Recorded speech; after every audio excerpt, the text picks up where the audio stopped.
The medical bay filled with an eerie blue glow as Zara placed her hands over David's dying body.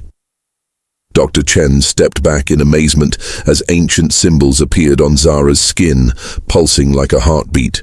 "What are you doing?" Sarah whispered. Zara's voice came out different, deeper, something my people forbid. A bonding ritual that shares life force. But David will die without it. The blue light grew brighter. David's shallow breathing became stronger. Color returned to his pale face. But something else was happening too. Thin streams of light connected Zara's heart to David's, growing thicker with each passing moment. "Zara, stop!" Dr. Chen called out. "Your vital signs are—" "I know what I'm doing," Zara said firmly. The light reached its peak, then slowly faded. She collapsed beside David's bed, exhausted but smiling. "It is done." David's eyes opened. He looked around confused, then saw Zara's tired face. "What happened?" "I remember the explosion and then—" "You were dying," Zara said softly. "I saved you, but there's something you need to know." As the days passed, they discovered the truth about the bonding ritual. David and Zara could feel each other's emotions. When one was hurt, the other felt pain too. When one was happy, joy filled them both. They were connected forever. "Are you sorry?" David asked one evening as they walked through the colony gardens. Zara stopped and touched his face. "David, I spent my whole life feeling like I didn't belong anywhere. My own people cast me out, but here with you, with these humans who accepted me, this is my home now." David took her hands in his. "Then I have something important to ask you." He got down on one knee, pulling out a simple ring made from colony metal. "Zara, will you marry me? In the human way?" Tears filled Zara's eyes. Through their bond, David felt her overwhelming happiness. "Yes," she whispered. "Yes, I will." The wedding was beautiful. The whole colony came to celebrate. Even the children made flower crowns for Zara's head. As they kissed, everyone cheered. Two different worlds had become one. 6 months later, Zara stood on the observation deck, her hand resting on her growing belly. The baby moved inside her and she smiled. Through their bond, David felt the child's strong heartbeat from across the room. "How are you feeling?" he asked, wrapping his arms around her from behind. "Complete," Zara said. "This little one will be special. Half human, half alien. A bridge between our peoples. The colony had changed too." Zara used her abilities to help with farming, making plants grow faster and stronger. She helped sick colonists heal quicker. The people who once feared her now called her their protector. "Mama," came a small voice. 3-year-old Emma tugged on Zara's dress. "Will you tell us the story again?" Zara knelt down to Emma's level. Several other colony children gathered around.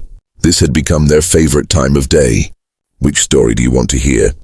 Zara asked. "About why you look different," said Tommy, a boy with messy brown hair. Zara smiled. "Well, once upon a time, the universe decided to make people in many different ways. Some have blue skin like me, some have brown skin like Tommy, some have pale skin like Emma." "But why?" asked Emma. "Because different is beautiful," Zara explained. "If all flowers were the same color, gardens would be boring. If all people looked the same, the world would be boring too. Our differences make us special." David watched from the doorway, his heart full of love. Their unborn child would grow up knowing this lesson from the beginning. "What about when the bad aliens came?" Tommy asked. "Sometimes people are afraid of what they don't understand," Zara said carefully. "But love is stronger than fear. Love brought me and your Uncle David together. Love made this colony my home." As the children ran off to play, Zara stood up and looked out at the sky. David joined her, following her gaze. "What is it?" he asked. Zara pointed to the horizon. 3 ships were approaching, but these were different. They moved slowly, peacefully. Their design was elegant, not built for war. "More aliens?" David asked, reaching for his communicator. "Wait," Zara said, placing her hand on his arm. Through their bond, he felt her excitement, not fear. "Look at their approach pattern. They're not coming to attack." The ships landed gently in the field beyond the colony. As the dust settled, figures emerged. They looked similar to Zara, but with golden skin instead of blue. They carried no weapons. One of them stepped forward and spoke in a musical language. Zara gasped. "What did they say?" David asked. Zara turned to him with tears of joy in her eyes. "They said, 'We come seeking the bridge builder. We wish to learn about peace.'" David smiled and squeezed her hand. "Looks like our adventure is just beginning." As the golden-skinned visitors approached, Zara felt their child kick strongly inside her. The little bridge between worlds was eager to meet these new friends. And in that moment, Zara knew that love truly had conquered all. The alien ships filled the sky above New Haven Colony. They were massive and dark, shaped like sharp spears pointing down at the human settlement. Red lights flashed along their hulls like angry eyes. Zara struggled to get out of her medical bed, ignoring the pain in her wounded shoulder. "David, you have to get everyone to the underground shelters. Now." "Who are they?" David asked, helping her stand. "Are they your people?" "Worse," Zara said, her voice filled with fear. "They are the Altarian War Council. They have come for me." Through the medical center windows, they could see colonists running in panic as the ships descended. Children were crying, and families were gathering their belongings to hide. Sarah burst through the door. "David, the ships are sending some kind of message. It's in an alien language, but our computers are trying to translate it." David activated his communication device. The translation came through in a cold, mechanical voice. "Humans of New Haven Colony, we are the Altarian War Council. We have come to reclaim our lost warrior Zara. Hand her over, and your settlement will not be harmed. You have 1 hour." Zara closed her purple eyes in despair. "I should go with them. I won't let innocent people die because of me." "No," David said firmly. "You're not going anywhere. This is your home now." "Home?" Zara looked at him in surprise. "David, I crashed here by accident. I am not part of your people. You saved Marcus. You killed the shadow beasts that were terrorizing us. You protected me with your own life." David took her large hands in his. "You are part of our people now." Alarms continued to ring as the colonists prepared for the worst. David's communication device crackled again. This time, a different voice came through, deeper and more commanding. "I am Commander Thane of the Altarian Fleet. I wish to speak with the human leader." David looked at Zara, then activated his device. "This is David Martinez, leader of New Haven Colony. What do you want?" "We want our property back, human. The female called Zara belongs to our military. She is a deserter and a criminal." "I'm not a criminal," Zara shouted toward the device. "You cast me out. You said I was worthless." There was a long pause. Then Commander Thane's voice returned, and this time it sounded different, almost amused. "Cast you out? Is that what we told you, Zara? You said I was too big to be breeding material, that no male would ever want someone like me, that I was a disgrace to Altarian females." Commander Thane actually laughed. The sound was cold and cruel. "Oh, my dear Zara, you believe that story? How wonderfully naive." David felt ice form in his stomach. "What story? What are you talking about?" "The truth, human, is that Zara was never cast out. She was our greatest warrior, our most dangerous soldier. She could have led armies and conquered worlds." Through the communication device, they could hear other Altarian voices laughing in the background. "Then why did you tell her she was unwanted?" David demanded. "Because she was becoming too powerful," Commander Thane explained. "She was starting to question our wars, starting to protect weak species instead of destroying them. We feared she would lead a rebellion against us."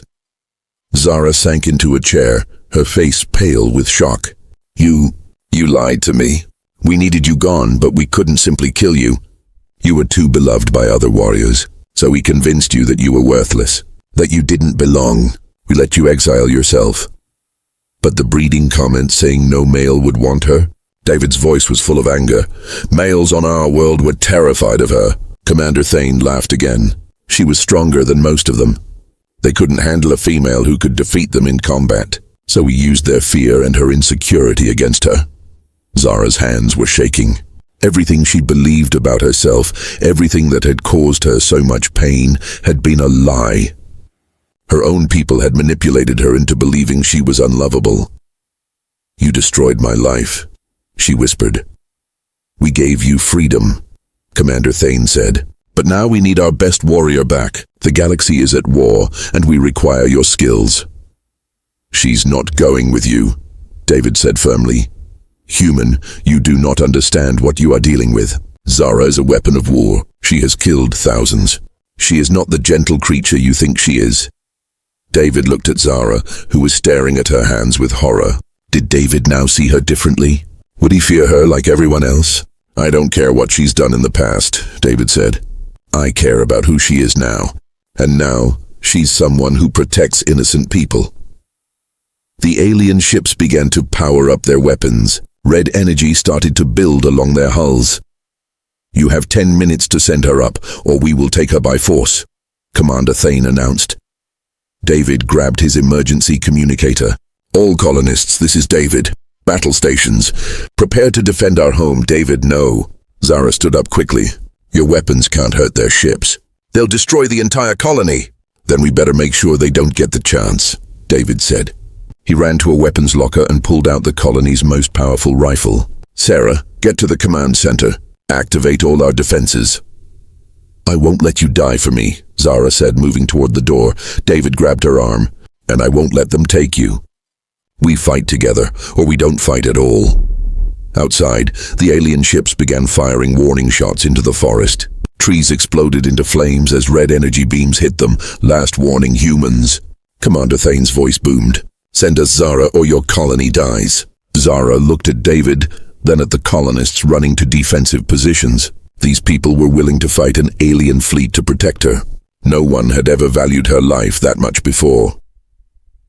"I know what I have to do," she said quietly. Before David could stop her, Zara ran outside into the main square of the colony. She looked up at the alien ships and activated David's communication device.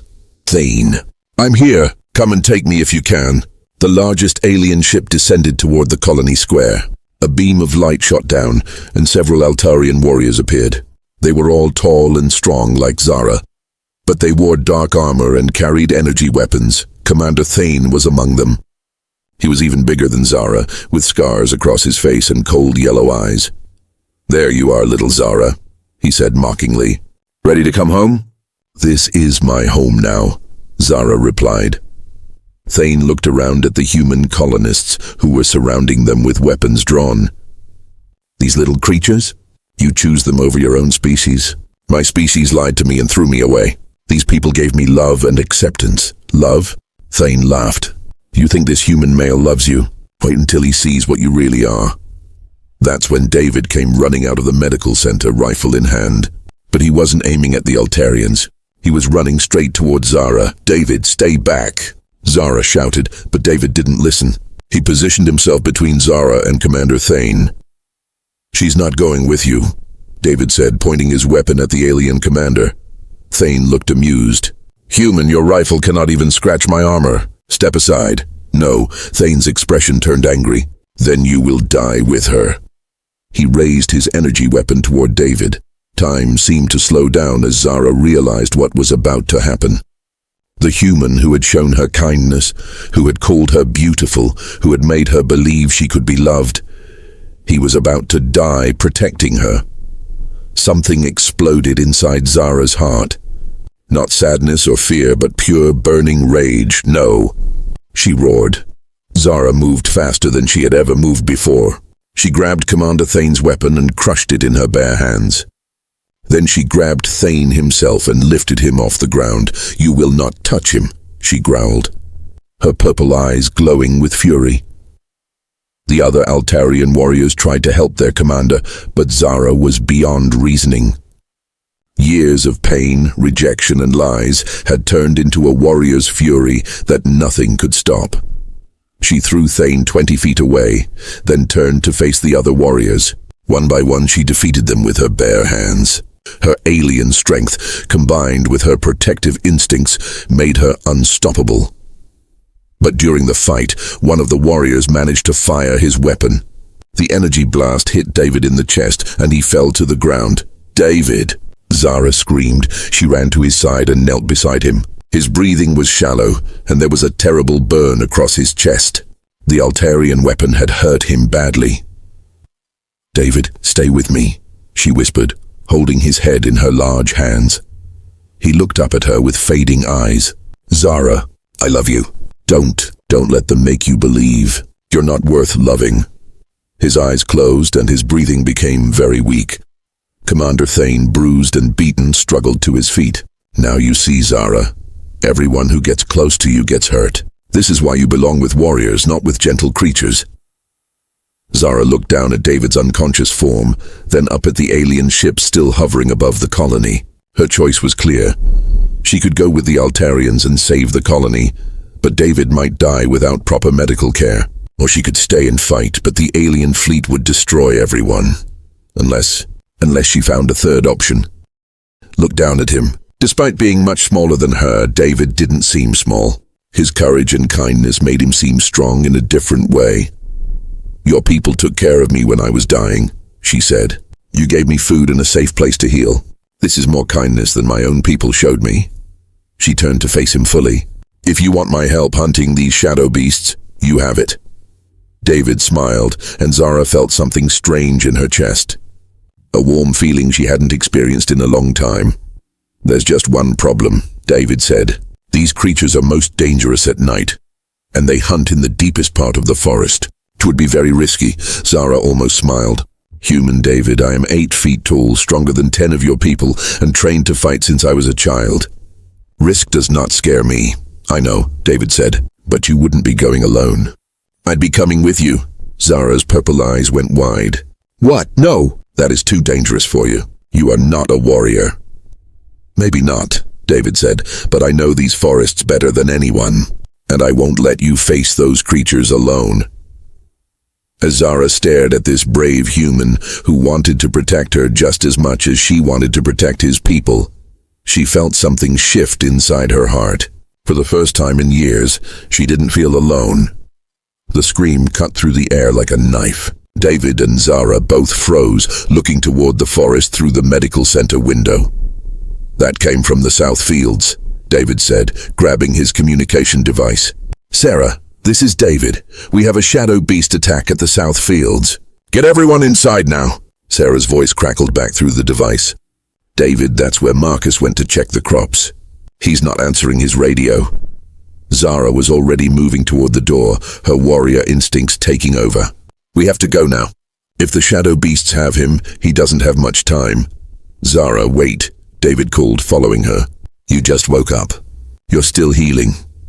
But Zara was already running toward the forest. Her long legs covered ground quickly, and David had to work hard to keep up with her. Even though she was still recovering, her alien strength was incredible. They reached the south fields in minutes. The crops were destroyed, torn apart by massive claws. In the middle of the destruction, they found Marcus lying on the ground. He was unconscious but alive, with deep scratches across his back. "He's hurt badly," David said, kneeling beside the injured farmer. "But he'll live if we get him back quickly." Zara looked around the destroyed field, her purple eyes studying the ground. "The shadow beasts are still here. I can smell them. 3 of them, maybe 4. "How do you know?" David asked. "They leave a scent trail. And look." Zara pointed to massive paw prints in the soft earth. "These are fresh. They're watching us right now." David felt a chill run down his back. He looked at the dark forest around them, but couldn't see anything moving in the shadows. "We need to get Marcus back to the medical center," he said. "No," Zara said firmly. "If we run, they will follow us. They will attack the colony. This ends here." She moved to stand between David and the forest. Even in her medical clothes, she looked like a warrior ready for battle. "Zara, you don't have any weapons," David protested. "I don't need weapons," she said. Her voice was calm and confident. "I am the weapon." That's when the shadow beasts attacked. 3 massive creatures came out of the dark forest like living nightmares. They were bigger than earth wolves, with black fur that seemed to absorb light. Their eyes glowed red, and their teeth were as long as knives. The first beast jumped straight at Zara. She caught it in midair with her bare hands, her alien strength stopping its attack completely. With a quick twist, she threw the creature 20 feet away. The second beast tried to attack David while she was busy, but Zara was faster. She spun around and kicked it so hard that it crashed into a tree with a loud crack. The third beast was smarter. It circled around them looking for a weakness. Zara watched it carefully, her muscles ready to spring into action. "Stay behind me," she told David without taking her eyes off the creature. "I can help fight," David said, pulling out a small laser pistol. "No," Zara said. "These creatures are too dangerous for humans. Let me protect you." The words came out before she could stop them. Protect him? Why did she care so much about this human's safety? The third shadow beast made its move, jumping toward David from the side. Zara moved without thinking. She threw herself between David and the creature, taking its claws across her shoulder. The beast's claws were sharp and poisonous. Pain shot through Zara's body as the poison entered her blood, but she ignored the pain and grabbed the creature by its throat. "No one hurts him," she growled, her voice full of anger. She squeezed until the shadow beast stopped moving. The other two creatures, seeing their packmate defeated, ran back into the forest. "Zara!" David rushed to her side as she fell to her knees. The poison was working fast, making her weak and dizzy. "I'm okay," she said, but green blood was flowing from the claw marks on her shoulder. "Just help me get back to the medical center." David put his arm around her waist, helping her stand. Even though she was much bigger than him, he supported her weight as they walked slowly back to the colony. Marcus had woken up and was able to walk with help from other colonists who had come looking for them. Back in the medical center, Sarah worked quickly to clean Zara's wounds and give her medicine for the poison. David stayed by her side the whole time, holding her large hand in both of his smaller ones. "You saved my life," he said quietly. "Why did you do that?" "You barely know me." Zara looked at him with tired eyes. "I don't know," she said honestly. "When I saw that creature coming for you, I couldn't let it hurt you. But you got hurt instead." "I can heal from these wounds," Zara said. "But if something happened to you..." She stopped talking, not sure how to finish that thought. David squeezed her hand gently. "Zara, what your people told you about humans not wanting strong females, it's completely wrong." "How do you know?" she asked. "Because I've been watching you for 3 days now. I've seen your strength, your courage, your kind heart, and I think you're amazing." Zara's purple eyes went wide. "Amazing, but I am too big, too strong. I am not soft and gentle like females should be." David moved his chair closer to her bed. "Who told you that females should be soft and gentle?" "Everyone on my world. The males only wanted small, quiet females. They said big, strong females like me were mistakes of nature." David felt anger rise in his chest. How could anyone make this incredible being believe such terrible things about herself? "Zara, look at me," he said. She turned her head to face him. "Strength isn't ugly. Courage isn't wrong. You are not a mistake." "But I am so different from what males want," she said sadly. "Maybe that's true on your world," David said. "But here on Earth, we believe something different. We believe that someone who will fight to protect others, someone who is brave and strong and kind, that person is beautiful." Zara felt tears forming in her purple eyes. No one had ever called her beautiful before. "You really think I am beautiful?" she whispered. David reached up and gently touched her cheek, wiping away a tear. "I think you're the most beautiful person I've ever met." Something changed in Zara's heart at that moment. The wall of pain and rejection that she had built around herself began to crack.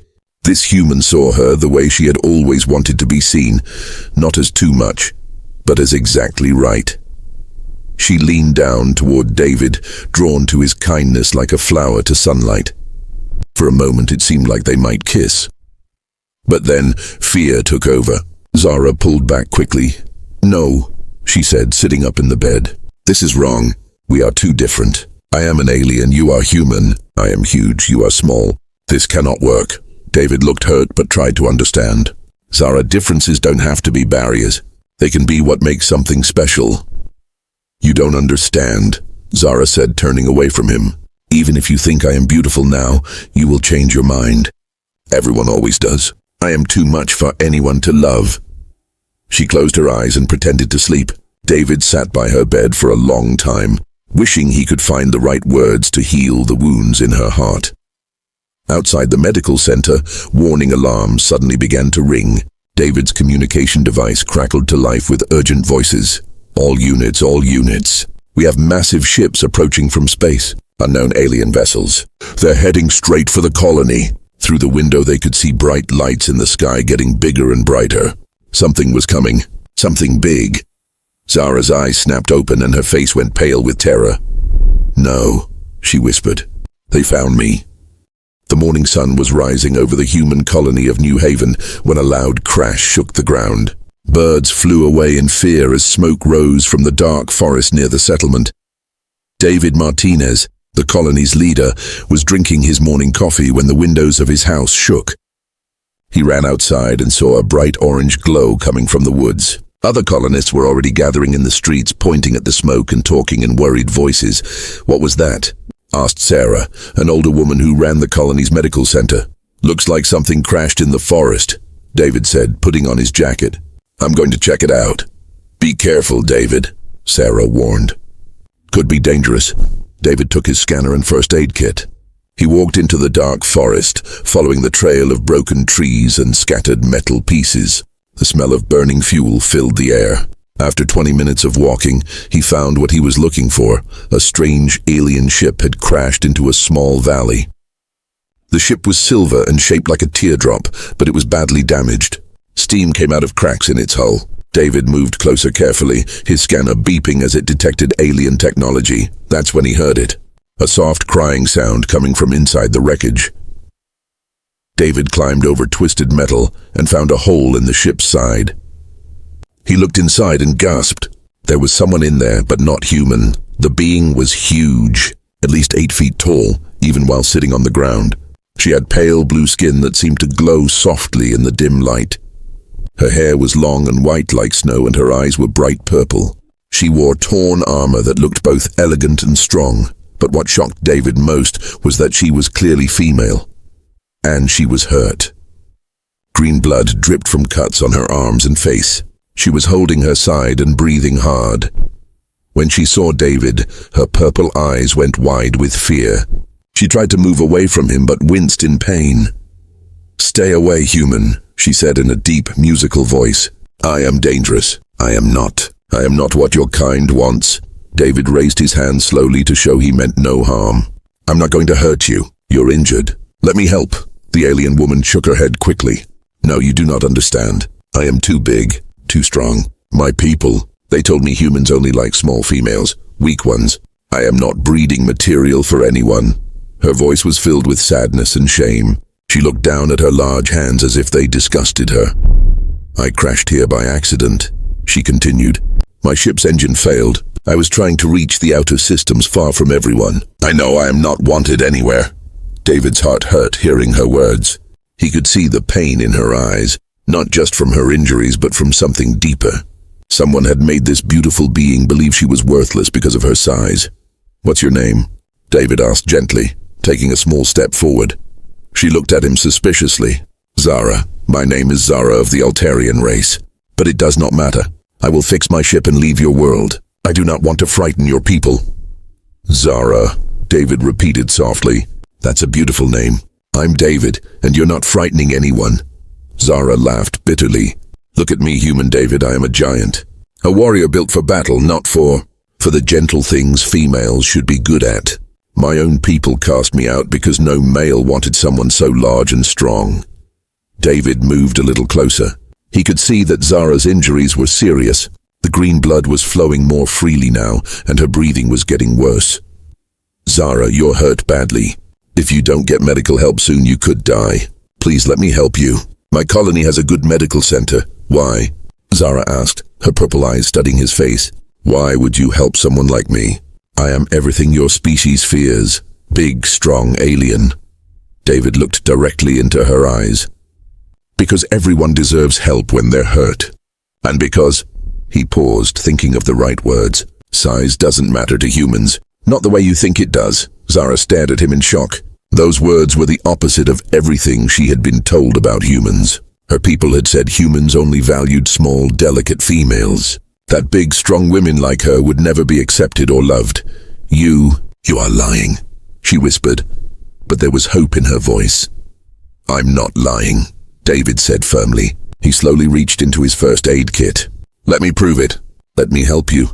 And you'll see that what your people told you about humans is wrong." Zara looked at David's kind face, then at his steady hands holding medical supplies. For the first time in years, she felt a tiny spark of hope. Maybe, just maybe, she had found someone who could see past her size to the person she really was inside. Zara's purple eyes slowly opened. The first thing she noticed was that she wasn't in pain anymore. The second thing she noticed was that she was in a strange room with white walls and soft lighting. This wasn't her crashed ship. Panic hit her like lightning. She sat up quickly and looked around. Medical equipment beeped softly around her bed.